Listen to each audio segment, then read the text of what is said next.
Up to bat, unraveling a baseball phrase. Hello, language enthusiasts. Today, we're diving into the world of idioms and phrases. The phrase we'll explore today is, up to bat. Whether you're a fan of baseball or not, you'll find this phrase quite intriguing. Up to bat originally comes from the sport of baseball. In baseball, when it's a player's turn to face the pitcher and try to hit the ball, they are said to be up to bat. It signifies their opportunity to make a play and contribute to the team's effort. Over time, this phrase has found its way into everyday English.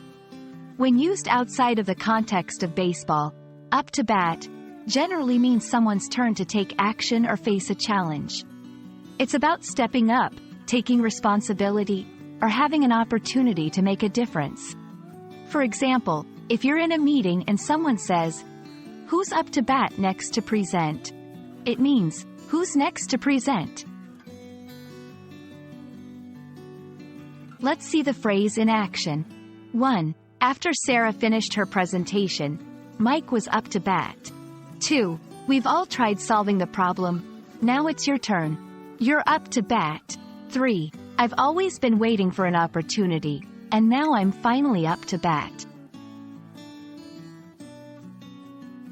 When learning this phrase, some might confuse it with other baseball-related idioms. For instance, out of the ballpark, which means to exceed expectations. Touch base, meaning to check in with someone. Make sure you remember that up to bat specifically relates to someone's turn or opportunity. So, there you have it.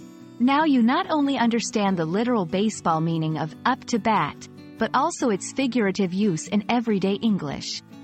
Keep an ear out, and you'll surely hear this phrase used in various contexts. We hope you found this video helpful, and as always, keep enriching your vocabulary.